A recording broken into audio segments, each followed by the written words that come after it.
Welcome to Daily Buzz News. At the heart of South Africa's corruption crisis lies the assassination of whistleblower Babita Deokaran. Explosive scandals at Tembisa Hospital link tender tycoon Matlala, powerful ANC figures, and even President Ramaphosa's own cousin, raising chilling questions about how deep this web of corruption truly runs. Matlala, ANC bosses, and President Ramaphosa's cousin's shocking corruption scandals at Tembisa Hospital. Here is why Babita Deokaran was killed. Matlala and Shadrach Sibiya's illegal teamwork to fight General Mkhwanazi exposed. In the heart of South Africa's bustling Gauteng province, a web of corruption has entangled powerful figures, and a cousin of President Cyril Ramaphosa, all connected to a shocking scandal that led to the tragic death of whistleblower Babita Deokaran. This story unfolds like a modern-day tale of greed and betrayal, where billions meant for sick patients in public hospitals have been siphoned away through clever schemes. Deokaran, a dedicated single mother and chief accountant at the Gauteng Department of Health, stood as a barrier against these shady deals, and her efforts to expose them cost her everything. As investigations continue into 2025, the details reveal how these individuals built empires on public funds, leaving a trail of suspicious contracts and unanswered questions about who truly ordered her elimination. Matlala emerges as a central player in this intricate network, a man whose life blends shadowy dealings with flashy displays of wealth. Known for his security company and medical supply businesses, Matlala has drawn intense scrutiny for his role in Tembisa Hospital contracts that Deokaran flagged as problematic. His company's secured deals worth nearly 5 million rand, processed and paid out in under a month, raising alarms about how such rapid approvals happened. Matlala's connections run deep, linking him to other key figures like Hangwani Morgan Maumela, who is related to President Cyril Ramaphosa and stands accused of orchestrating a massive extraction of funds from the same hospital. Together, they represent a syndicate that has exploited the healthcare system, turning hospitals into personal cash machines while patients suffer from shortages. As if that was not enough, Matlala also enjoyed total protection of Deputy Police Commissioner for Crime Detection, Lieutenant General Shadrach Sibiya, whenever he faced problems with other police officers. So powerful was their unholy teamwork that when Matlala got arrested by General Mkhwanazi's political killings task team, Matlala communicated with Brown Mukhotsi to get Sibiya disband the task team. For more details about Matlala and Sibiya's friendship, make sure you watch this video to the end. Meanwhile, ANC bosses, including figures like Sello Sekoko, add another layer to this corruption puzzle. Sekoko, a 37-year-old ANC heavyweight in Gauteng and Treasurer General in Ekurhuleni, controls companies that have raked in close to 100 million rand from Gauteng Health Department contracts over 3 years. His firms supplied everything from groceries and office items to medical equipment, often at inflated prices, and were among the first entities Deokaran identified as suspicious. These connections highlight how political influence has allegedly twisted procurement processes, allowing insiders to score lucrative deals without proper oversight. The scandal ties back to Deokaran's final days, when she warned that halting these payments could endanger lives, including her own, a fear that proved all too real when she was gunned down outside her home in South Johannesburg in August 2021. Hangwani Morgan Maumela, often described as the Don of Tembisa Hospital tenders, sits at the core of this operation as President Ramaphosa's nephew from a previous marriage. Through a network of 12 companies linked to him and his family, Maumela has secured 36 million rand in contracts from Tembisa Hospital alone, part of a broader 380 million rand haul from Gauteng hospitals since 2019. Deokaran red-flagged these payments in her last report, noting irregularities like overpriced supplies and questionable suppliers. Maumela's influence extends to high places. He shares ties with Ramaphosa's principal political advisor, Becheni Chauge, living as neighbors in a secure Hyde Park complex near the president's private residence. This proximity raises questions about how such connections might shield these dealings from scrutiny, even as probes by the Special Investigating Unit, SIU, uncover evidence of fraud. This story centers on Babita Deokaran, a dedicated single mother and chief accountant at the Gauteng Department of Health, whose determination to uncover wrongdoing led to her tragic death. On a quiet morning in August 2021, she was gunned down outside her home in Winchester Hills, just as she was about to drop her. All 6 accused have pleaded guilty to the murder of the deceased and have not wasted the court's time. 23.3. All 6 accused wish to tender an apology to the family of the deceased. It is clear that this act of killing Babita was to stop her from revealing the names of people involved in the financial irregularities at her place of work. All that Babita was doing was to expose corruption, and she paid a huge price for that. As investigations continue, exactly 4 years after her assassination, this tale reveals a network of greedy officials, politicians, and business figures siphoning money from hospitals, turning places of healing into hubs of exploitation. Babita Deokaran served as the Chief Director of Financial Accounting in the Gauteng Department of Health, where she acted as a guardian against improper spending. In her position, she oversaw records that tracked every payment, making her a key figure in spotting irregularities. Just days before her death, she identified nearly 850 million rand in questionable transactions flowing out of Tembisa Hospital, including 100 million rand in payments she actively tried to block. Her final probe focused on a sudden spike in spending, where the hospital's expenditure for goods and services in July 2021 reached 239 million rand in a single month. This amount exceeded that of much larger facilities, like Charlotte Matlala Academic Hospital, which handles 4 times the patient load but spent 25% less. Babita flagged these issues internally, refusing to approve dubious transactions that smelled of favoritism and fraud. Her persistence made her a target, as powerful individuals stood to lose their illicit gains if the truth came out. The corruption she uncovered involved inflated prices for everyday items like cleaning supplies and medical equipment, with funds diverted to personal pockets instead of improving patient care. Deokaran's suspicions grew when she noticed patterns in the purchases, many approved under the 500,000 rand threshold that allowed the hospital's CEO to sign off without a full tender process. Among the first entities she flagged was Kaizen Projects, a company that appeared to specialize in events management but supplied medical equipment. She pointed out the oddity of such a firm delivering surgical items, especially since online searches revealed little about its operations or profile. Despite her concerns, instructions came from higher up to proceed with payments to this company, amounting to nearly R1 million for items that seemed mismatched with its expertise. Linked to Kaizen Projects is Selo Sekoko, a 37-year-old ANC heavyweight in Gauteng, who holds the position of Treasurer General in Ekurhuleni.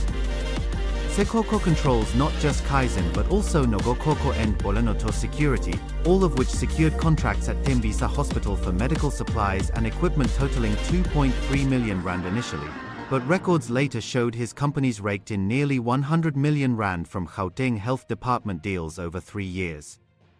These included supplies ranging from groceries like boerewors to bandages and office items. His political connections run deep, with ties to former Ekurhuleni Mayor Mzwandile Masina, whom he supported in campaigns. In 2019, Sekoko's firm Nogokoko won a 1.2 million rand contract to build a science laboratory at a primary school in Tembisa under a poverty alleviation program pushed by Masina. The deeper investigation into Sekoko's dealings shows how his companies benefited from inflated prices. For instance, evidence indicates that medical supplies were sold at markups far above market rates, turning routine procurements into lucrative windfalls. Hawks detectives raided his home and business properties, seizing documents, computers, and cell phones as part of a 1 billion rand probe into Tembisa Hospital fraud. This action highlights the ongoing scrutiny of his role in the network, where payments to his entities were among those Deokaran labeled as potentially fraudulent. At the center of this scandal stands Hangwani Morgan Maumela, a 39-year-old businessman described as a nephew by marriage to President Cyril Ramaphosa. Maumela's network of 12 companies pulled in 36 million rand from Tembisa Hospital in a short span, part of the 850 million rand flagged by Deokaran.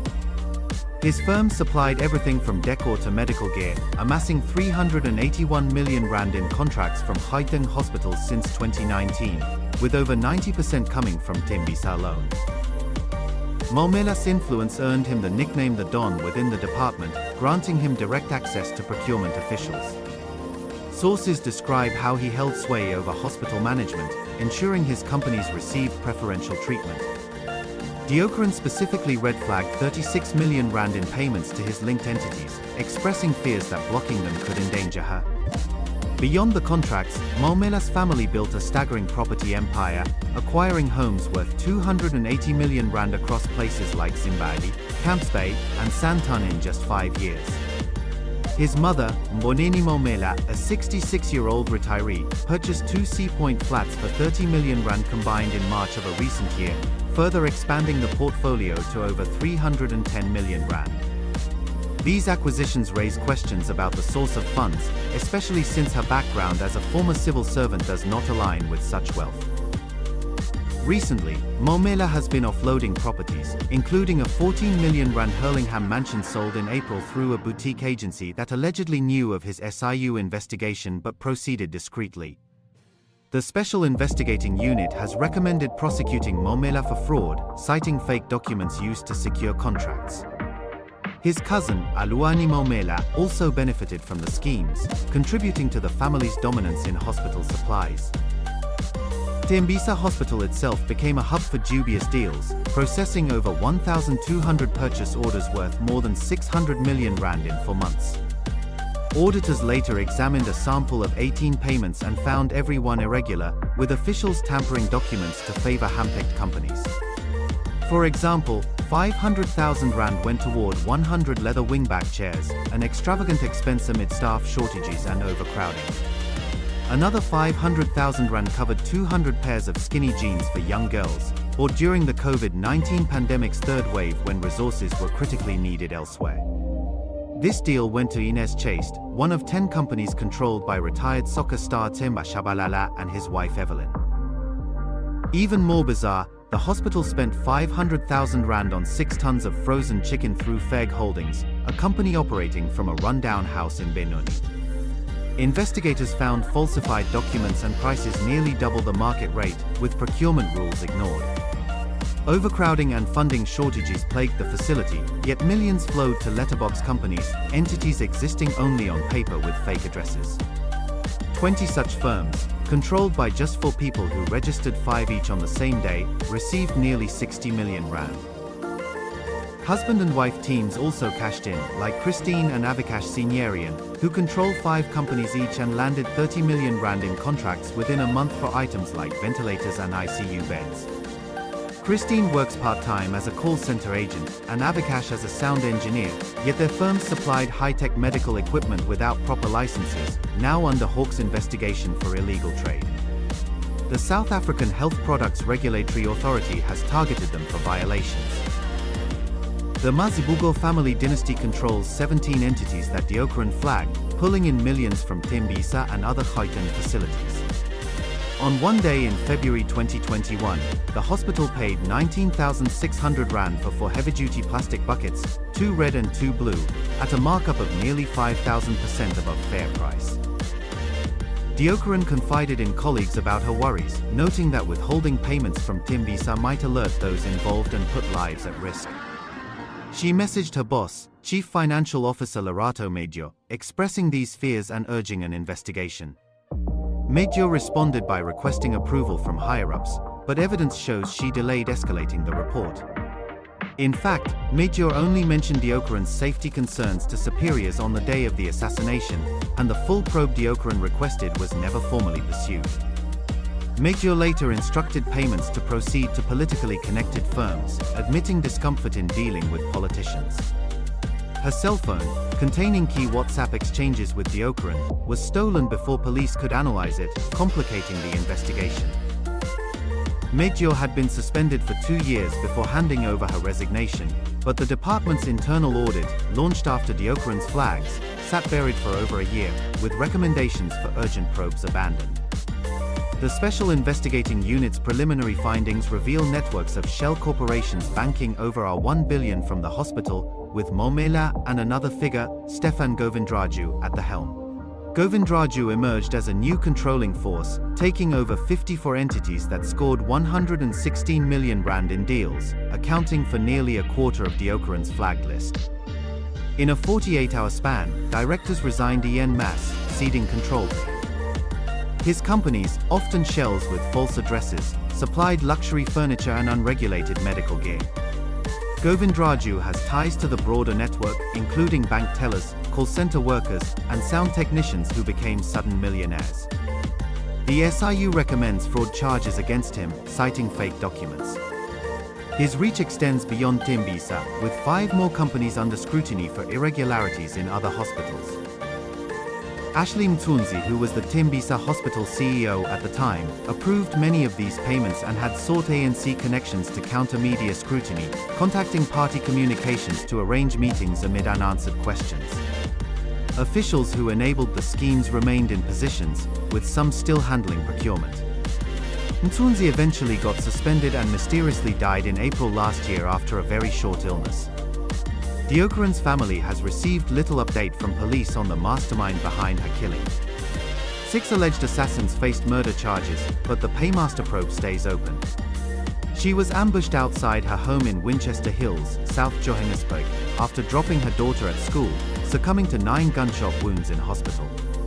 Her decade-long cooperation with the Special Investigating Unit and Hawks as a witness ended that day. Another key player is Vusimuzi Matlala, often called Kat Matlala, whose companies secured nearly 5 million rand in contracts that Deokaran flagged. Matlala has close ties to Maumela, with their networks overlapping in shady payments totaling 23 million rand. His former partner, Cordelia Gabeng, who went by Mama Cat on social media, publicly showed off their lifestyle, including high-speed escorts with blue lights for airport runs and school drop-offs, now under investigation for illegal use. Matlala's firms formed part of an extraction syndicate using front companies and opaque trusts to channel funds. Kat Matlala's personal companies secured contracts at Tembisa Hospital totaling 5 million rand, processed and paid out within a single month, an unusually fast turnaround that caught the attention of investigators. These deals were part of a larger pattern where suppliers billed exorbitant amounts for basic goods, such as charging thousands for items that should cost far less. For instance, one contract involved overpricing simple linens and disposables, allowing profits to flow unchecked. Babita's scrutiny threatened to expose how these arrangements benefited a select few, including Kat, who positioned himself as a key player in the hospital's supply chain. Kat Matlala's world extends far beyond hospital tenders. He runs a private security firm called Kat VIP Protection and Security, which offers elite services like bodyguarding and secure transport. Founded by his former wife, Cordelia Gabeng, in 2017, the company boasts of international expertise and high-level connections. Kat claims over 30 years in law enforcement, though records suggest he would have started as a teenager if that were true. His firm's website highlights his role in fighting crime and providing protection solutions to governments and organizations worldwide.